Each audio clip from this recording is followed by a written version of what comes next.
बिहारी लाल की बोलो सब संतों की जय। सत्य सनातन धर्म की जय। बहुत ही सौभाग्य का समय है कि महाप्रभु की असीम दया दृष्टि से हम सभी लोगों को ये सत्संग का परम पावन अवसर मिला है। ये प्रभु की बहुत बड़ी कृपा कहलाती है, बहुत बड़ी दया कहलाती है, क्योंकि हम सभी लोगों को जो ये जिंदगी का मौका मिला है मनुष्य के, ये जिंदगी देव दुर्लभ कहलाती है। देवताओं को भी दुर्लभ है मनुष्य का जीवन। ऐसा जीवन ना जाने कितने युग पर युग बीत गए, बरस पर बरस बीत गए, जन्म पर जन्म बीत गए, तब आज हमें मनुष्य का सुंदर चोला मिला। रामायण वर्णन आया कि आकर 4,84,000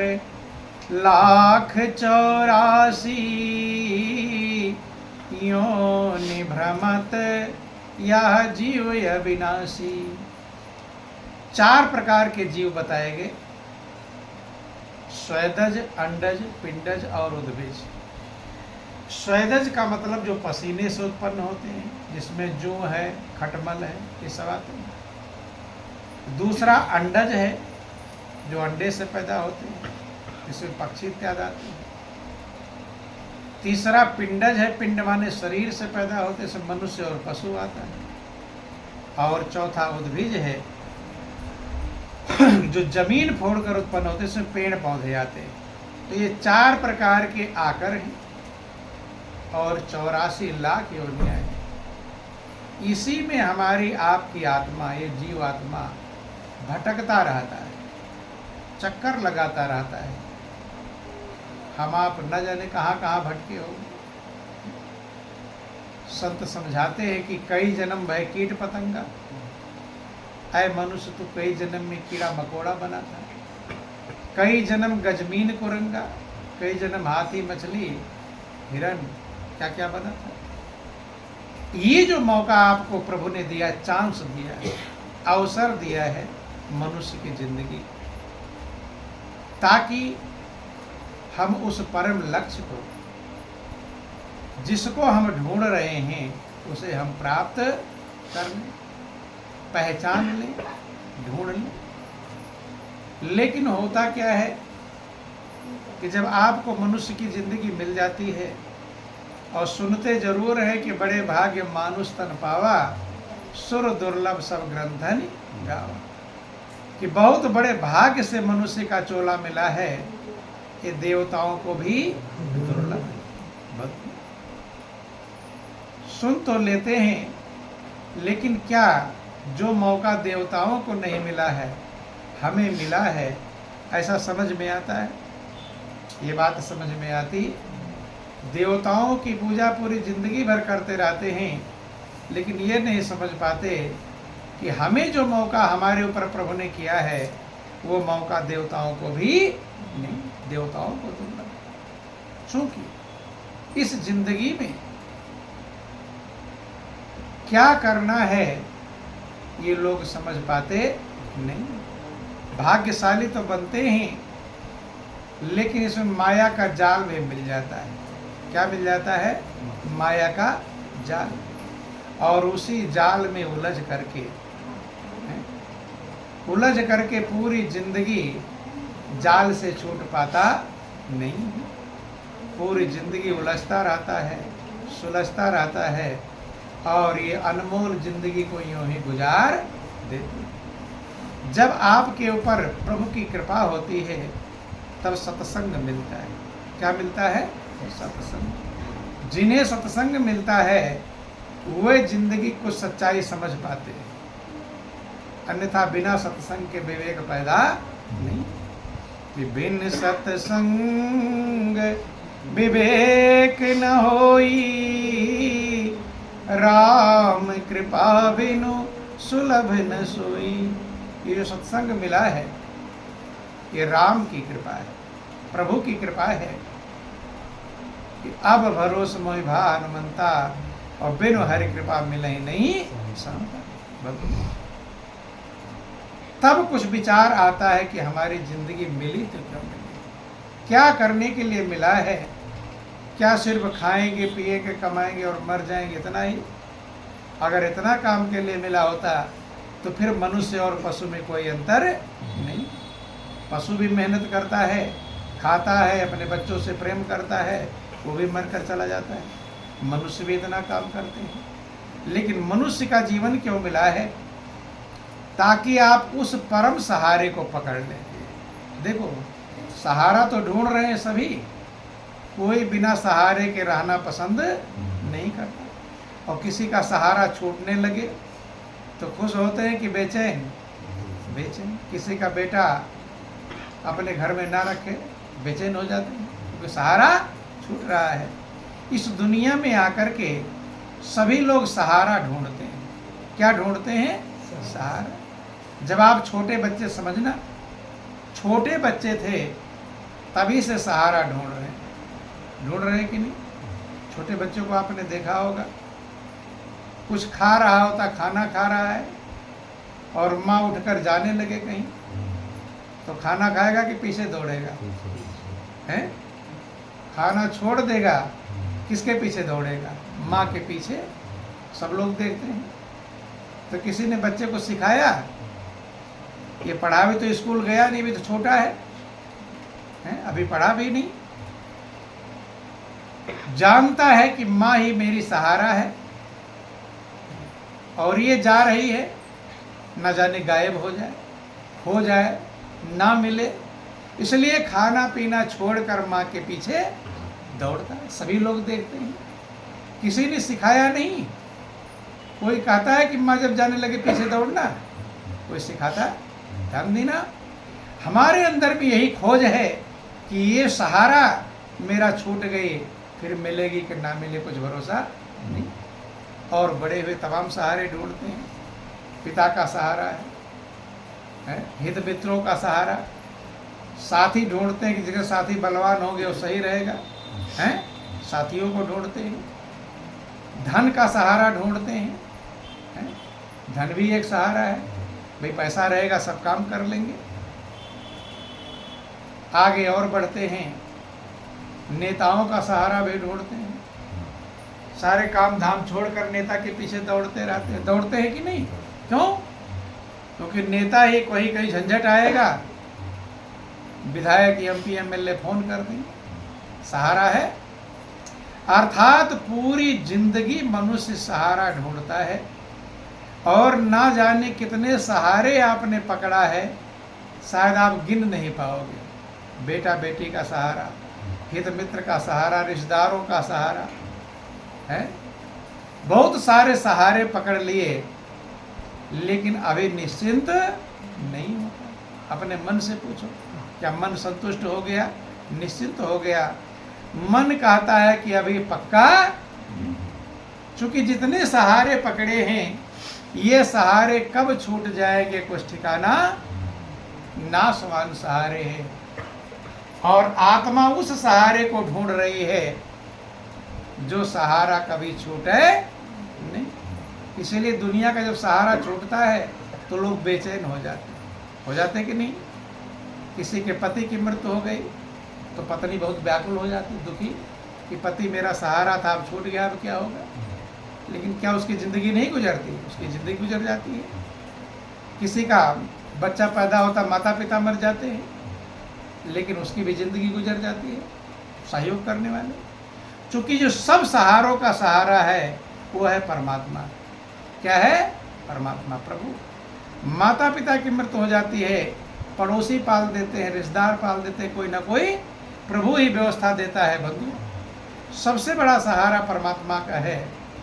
वो सहारा अगर मिल जाए वो कभी साथ छोड़ता नहीं। दुनिया के सहारे कब तक चलेंगे?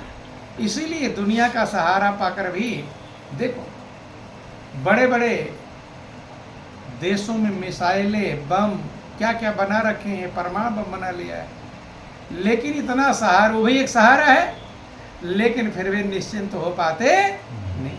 और जिसे प्रभु का सहारा मिल गया वो निश्चिंत हो जाता है। कैसे? जैसे एक छोटा सा बालक माँ की गोद में पहुंच जाए निश्चिंत हो जाता है, ऐसे जब जीव प्रभु का सहारा पा जाता है। किसका सहारा? प्रभु का सहारा पा जाता है।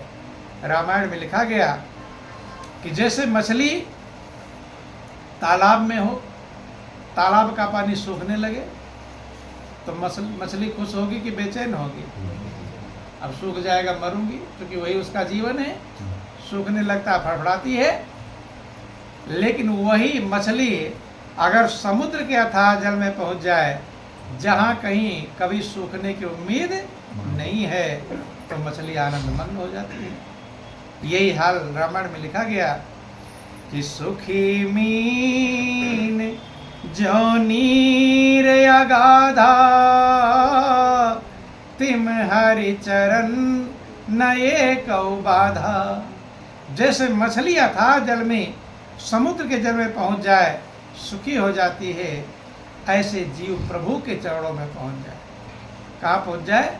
प्रभु। समुद्र में पहुंच गई, मगन हो गई, फिर भी मौत होगी, लेकिन प्रभु के चरणों में जीव पहुंच जाए, हमेशा हमेशा के लिए सुखी हो जाता है, आनंदमग्न हो जाता है।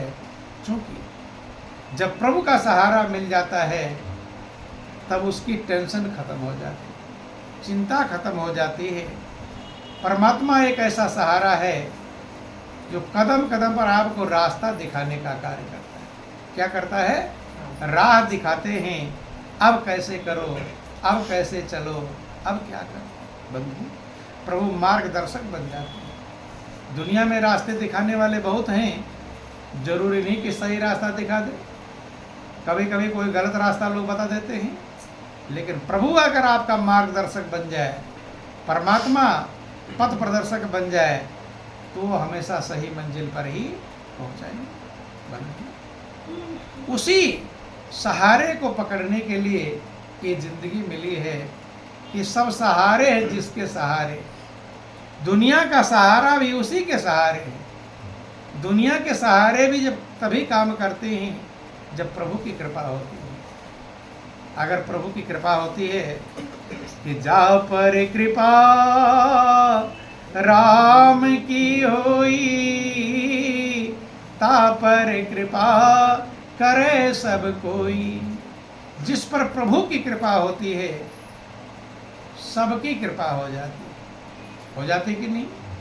और कभी कभी आप देखते हैं प्रभु की कृपा हो जाए तो गैर भी अपने बन जाते हैं। बनते कि नहीं? वो कभी नहीं जानता होगा वो भी मददगार बन जाते हैं। और प्रभु की अगर नजर हट जाए तो अपने ही गैर जैसा व्यवहार करते हैं, दुश्मन जैसा व्यवहार करते हैं। जो अपना है, जिसके ऊपर भरोसा किया होता है, वही दुख देने लगे। लेकिन ध्यान देना, प्रभु का सहारा कैसे पकड़ में आएगा यह समझना आवश्यक है। क्योंकि प्रभु का सहारा पकड़ने के लिए भी एक माध्यम है। क्या है? माध्यम चाहिए। बिना माध्यम के प्रभु का सहारा पकड़ में आता नहीं। रामायण वर्णन आया, प्रभु पर जितना विश्वास आपको होगा, क्या होगा? विश्वास, उतना आपको सहारा मिलेगा। यद्य परमात्मा सबके हृदय में, कण कण में, जर्रे जर्रे में, हर जगह मालिक मौजूद है, लेकिन सहारा उतना मिलता है जितना आपको विश्वास होता है। क्या होता है? विश्वास। विश्वास के अनुसार मदद मिलती है। जिसको जितना विश्वास है, ज़्यादा विश्वास है, ज़्यादा मदद मिलती है, और कम विश्वास है तो कम मदद मिलती है। विश्वास की ही बात है बंधु। लेकिन विश्वास अपने आप होता नहीं। विश्वास के लिए भी जानने की आवश्यकता है। किसकी आवश्यकता है? जैसे घर में 4 लोग हैं तो सबके ऊपर आपको बराबर भरोसा नहीं होता। होता है? एक माँ के 4 बेटे हैं, चारों को पाला पोसा बड़ा किया है माता पिता ने, लेकिन चारों के ऊपर बराबर भरोसा नहीं होता। अब उसी में एक शराबी हो, शराबी भरोसा करेगी? शराबी कहेगा माँ पैसा दे दे, जाओ लाओ कपड़े ले आओ, तो सोचेगी कहीं ऐसा न हो कपड़े के बहाने शराब पीने का बहाना कर रहा, अर्थात उसके ऊपर विश्वास है, क्योंकि जान गई है, जितना जानेंगे उतना ही विश्वास होगा। ऐसे प्रभु पर विश्वास होना, प्रहलाद को विश्वास था, इतना विश्वास था, मालिक के ऊपर आग में भी बैठ गए, लेकिन भरोसा कितना हो जाता है, आग भी जलाने का काम नहीं करता है। आप जितना, आपको भी उतना भरोसा मिलता है, उतना सहारा मिलता है जितना आपको विश्वास है। कम विश्वास है कम सहारा मिलता है। विश्वासम फलदायकम, महापुरुष क्या कहते हैं, विश्वास ही फल देता है, लेकिन विश्वास का एक आधार होना चाहिए। हवा में कभी विश्वास होता नहीं। अब जा रहे हो रास्ते में, कोई व्यक्ति मिल जाए, लाओ तुम्हारा वो बैग भारी है, मैं लेकर चलता हूँ, तो देंगे? सोचे कि ऐसा ना हो भारी के चक्कर में वजन ले ले और पैसा वाला वजन भी लेकर चला जाए, अर्थात उसके ऊपर विश्वास है। इसलिए ध्यान देना, विश्वास जानने पर होता है। रामायण वर्णन आया कि जाने बिनु न होई परतीति, बिन परतीति होय नहीं प्रीति। बिना जाने विश्वास नहीं। बंधु, जैसे दुनिया वालों को जिसको जानते हैं उस पर विश्वास है, जिसको नहीं जानते उस पर विश्वास है, ऐसे प्रभु के लिए भी वर्णन आया, जाने बिनु ना होए प्रतीति। जब तक प्रभु को जानेंगे नहीं तब तक विश्वास होने वाला नहीं। और बिन प्रतीत होए नहीं प्रीति, और बिना विश्वास के प्रेम संभव नहीं। जिसके ऊपर ज़्यादा विश्वास है उससे ज़्यादा प्रेम है, और जिसके ऊपर कम विश्वास है उससे कम प्रेम है। इसलिए जानने की आवश्यकता है। भगवान की पूजा पाठ सब करते हैं, लेकिन भगवान को मानते हैं। क्या करते हैं? मानते हैं। और भगवान को भी अलग अलग मानते हैं। कोई कहता है हम भगवान राम को मानते हैं, कोई कहता है हम भगवान शंकर को मानते हैं, कोई हम देवी माँ को मानते हैं, कोई हनुमान जी को मानते हैं। सब मानते हैं, लेकिन मानने के बाद जानने का भी नंबर आना चाहिए। मानने मानने में जिंदगी बीत जाती है। विश्वास मानने से नहीं होगा, विश्वास होगा जानने से। और जानेंगे तब जब सदगुरु की कृपा होगी। किस कृपा होगी? आप लोग छोटी कक्षाओं में पढ़ते हैं कि गुरु गोविंद दो खड़े, काके लागो पाए, बलिहारी गुरु आपने, गोविंद दियो बता। गुरु गोविंद को बताते हैं, पहचान करवाते हैं, लखाते हैं, प्रेम करना सिखाते हैं, विश्वास करना सिखाते हैं। बंधु, जब जान जाते हैं तब धीरे धीरे विश्वास होना शुरू होता है। बंधु, इसलिए जितने भी महापुरुष आज तक पृथ्वी पर आए, सबने यही कहा कि गुरु के बिना जीव भवसागर पार नहीं हो सकता। रामायण में लिखा गया कि गुरु बिन भवनिधि तरे न कोई, जो बिरंची शंकर सम होई। चाहे कोई ब्रह्मा के समान हो जाए, शंकर भगवान के समान हो जाए, लेकिन बिना गुरु के भवसागर पार नहीं हो सकता। बंधु, गुरु के बिना भवसागर पार नहीं हो सकता, चूंकि गुरु के बिना परमात्मा को जाना जा सकता नहीं। कण कण में, जर्रे जर्रे में, हर जगह मौजूद है, लेकिन बिना गुरु के पहचान संभव नहीं। छोटा सा भजन समझेंगे।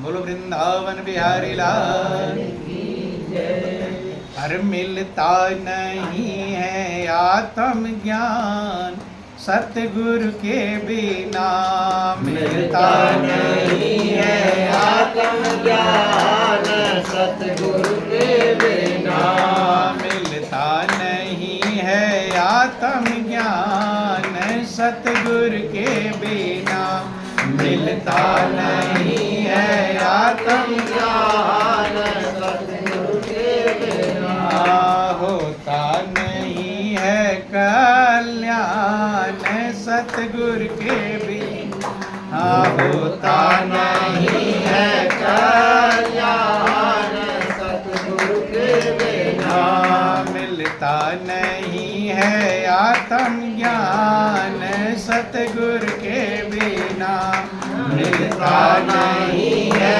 आत्मज्ञान सतगुरु के बिना होता नहीं है ज्ञान सतगुरु के बिना होता नहीं है ज्ञान सतगुरु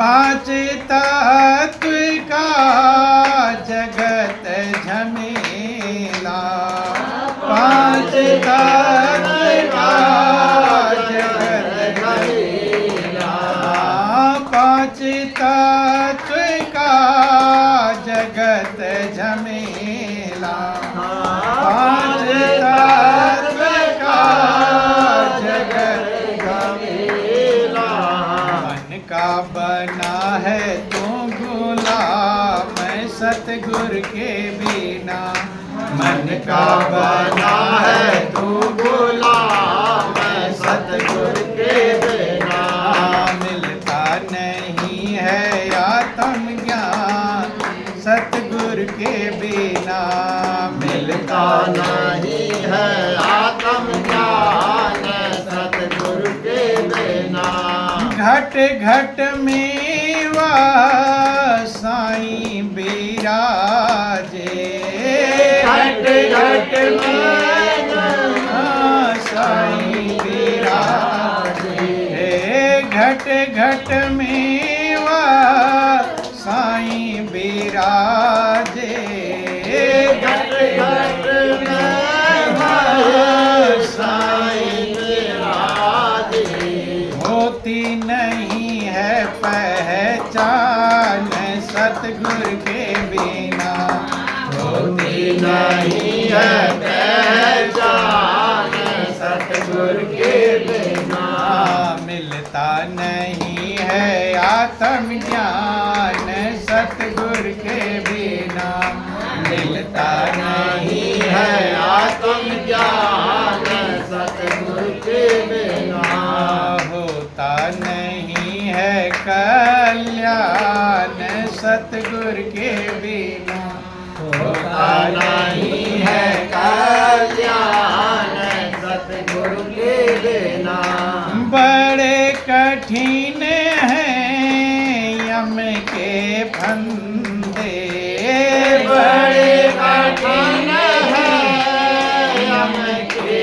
फंदे बड़े कठिन हैं यम के फंदे ये बड़े कठिन है यम के फंदे दुखी करेंगे तेरे प्राण सतगुरु के बिना दुखी करेंगे तेरे प्राण सतगुरु के बिना मिलता नहीं है आत्मज्ञान सतगुरु के बिना मिलता नहीं है आत्मज्ञान सतगुरु के बिना सतगुरु संत शरण में आओ सतगुरु संत शरण में आओ लगता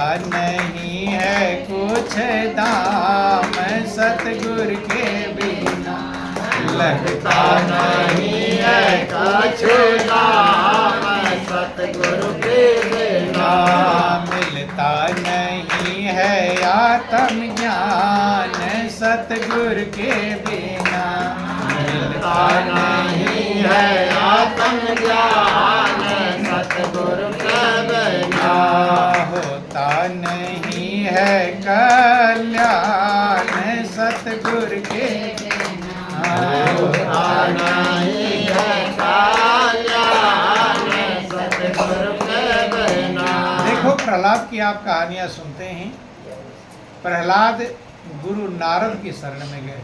प्रहलाद गुरु कौन थे? नारद।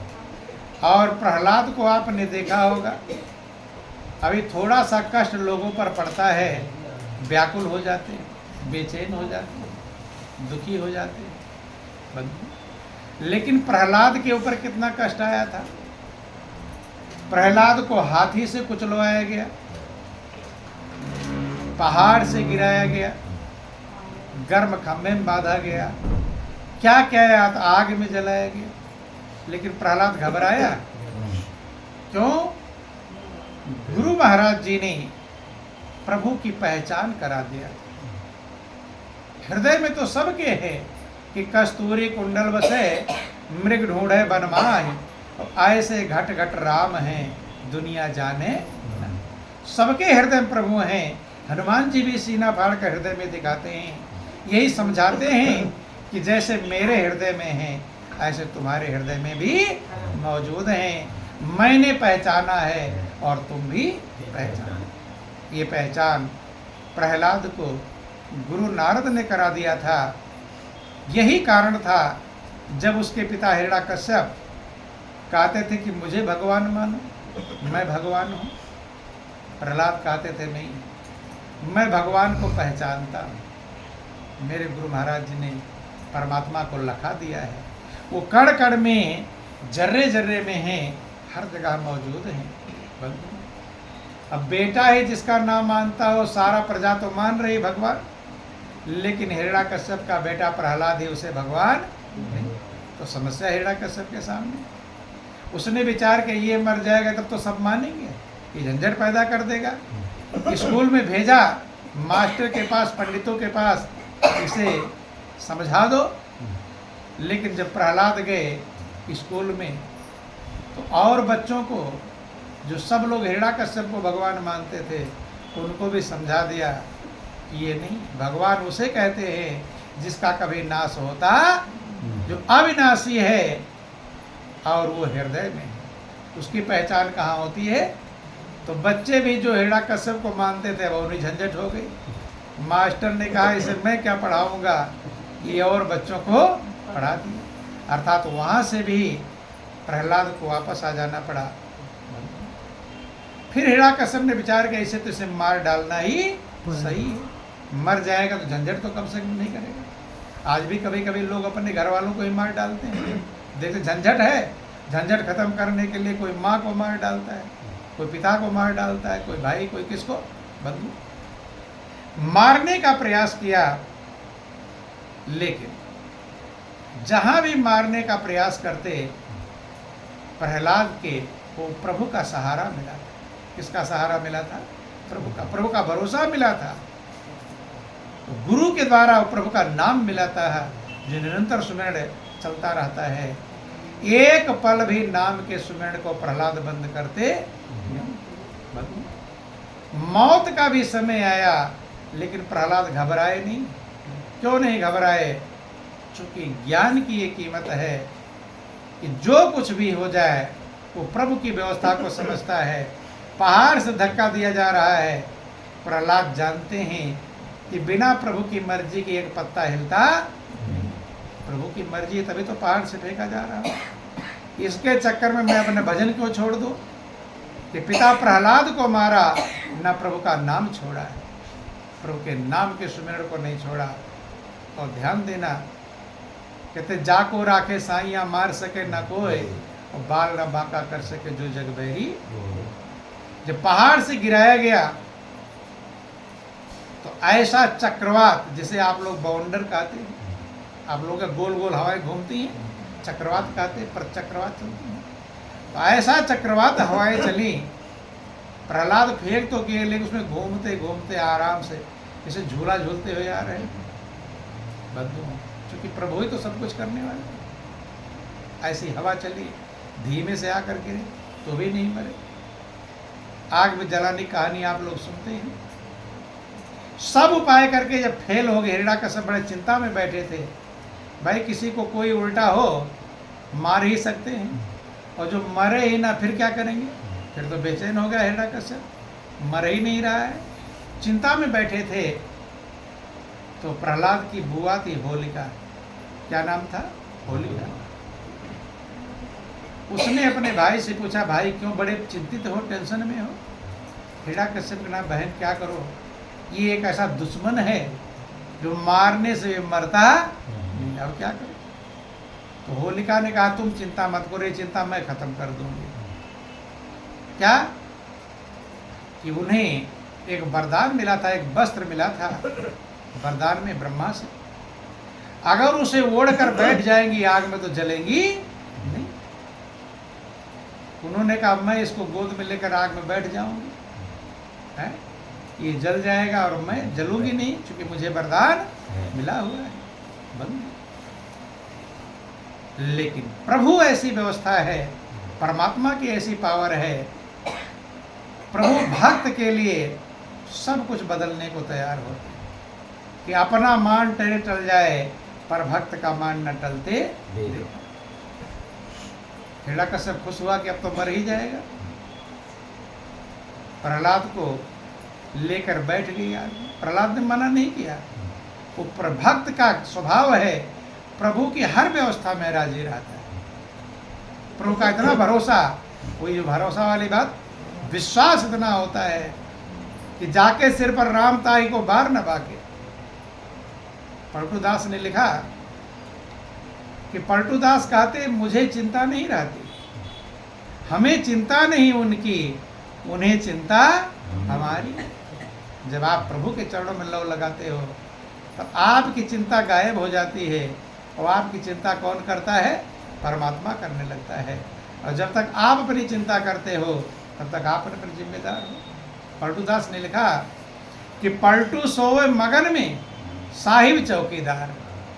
पलटूदास का तो मैं मगन होकर सोता हूँ, मुझे डर नहीं, कौन मारने जीने आए। क्यों? साहिब चौकीदार है, परमात्मा में रक्षक है, सुरक्षा करने वाला है। साहिब चौकीदार मगन होए सोन लागे, और दोनों पांव पसार देख के दुश्मन भागे, और जाके सिर पर राम ताही को बार न बार। ये हाल प्रहलाद उस पूर्णता को प्राप्त कर चुके थे, पूर्ण प्रभु के प्रेम और विश्वास को प्राप्त कर चुके थे, जहां वो भय नहीं, निर्भय, क्योंकि परमात्मा का एक विशेषण निर्भय है। गुरु ग्रंथ साहब में जो सिखों का मूल मंत्र है, उसका एक परमात्मा का विशेषण निर्भय भी है। क्या है? एक ओंकार सतनाम कर्ता पुरुष अकाल मूर्ति अजूनी सैभम सतगुरु प्रसाद। तो कहते हैं कि जो जिसमें कोई भय नहीं है, भय रहित है, और जब प्रभु की स्थिति पहुंच जाती है तो भय गायब हो जाता है। भय ही तो बेचैन करता है। प्रहलाद बैठ गए बुआ की गोद में, और वो चादर ओढ़ कर बैठ गई, जो चीर मिला था, वस्त्र मिला था, प्रभु की तो सारी व्यवस्था है। ऐसी हवा चली कि वो वस्त्र प्रहलाद को लपेट लिया और जलने लगी। कौन जलने लगी? होलिका जलने लगी। चीख पुकार सुनाई पड़ी, तब जलने में आवाज एकदम साफ थोड़ा निकलती। हिरण्यकश्यप सोचे कि अब मर जाएगा, अब चिल्ला रहा है, और चिल्ला कौन रहा? होलिका। हिरण्यकश्यप क्या समझ रही है? समझ रहे हैं प्रहलाद चिल्ला रहा है। जब जलकर राख गिरा तो कौन उसमें से निकल कर आया? प्रहलाद निकल कर आए। जो होलिका को वरदान मिला था, भगवान ने उस वरदान को भी फेल कर दिया। भक्त के लिए प्रभु सब कुछ करने को तैयार होते हैं। कि प्रबल प्रेम के पाले पड़कर प्रभु को नियम बदलते देखा, अपना मान टले टल जाए पर भक्त का मानना टले। लेकिन विश्वास उतना प्रहलाद के अंदर बनता। वो विश्वास कब मिला? जब गुरु ने परमात्मा का ज्ञान पहचान करवाई, लव लग गया, सुरत जुड़ गई प्रभु में, उस उच्च स्थिति को प्राप्त कर गए जहाँ पर भय खत्म हो जाता है। निर्भय पद के बासी बन गए। ये हाल मीरा का आप सुनते हैं। मीरा को जहर का प्याला आया, मीरा ने पीने में डरी, तुम्हें तो भाई कोई दवा भी मिली रहे, इनको दवा मिला फेंक दोगे, लेकिन जहर जिसमें मिला था मीरा नहीं जानती है। मीरा की ननद उदा ने कहा था कि मीरा जहर मिला मत पी, फट से पी लिया, पीने में देर नहीं किया। क्यों? कभी प्रभु के प्रेम में कमी ना रह जाए। भगवान ये ना सोच ले देखो मीरा डर रही है, वैसे तो भक्त है, वैसे डरती है। कि मीरा ने कहा हंसकर विष पी लिया हलाहल, कहने को न रह जाए, एक ये भी फसाना है, कहने को न रह जाए कहीं। भक्त बहुत ऊंची स्थिति को प्राप्त होता है, जहाँ सारा संसार उसके लिए सुख दुख हानि लाभ जन्म मृत्यु सब बराबर हो जाता है, एक रस की अवस्था को प्राप्त कर चुका होता है। बंधु, यही कारण है, इस जिंदगी का लक्ष्य है उस परम सहारे को पकड़ लेना, जो सहारा कभी छूटने वाला नहीं, लेकिन वो सहारा गुरुदेव की कृपा से पकड़ में आता है, बिना गुरु के वो पकड़ में आने वाला नहीं। बोलिए प्रेम से गुरुदेव महाराज की, श्री सच्चिदानंद भगवान की जय, बोलो वृंदावन बिहारी लाल की।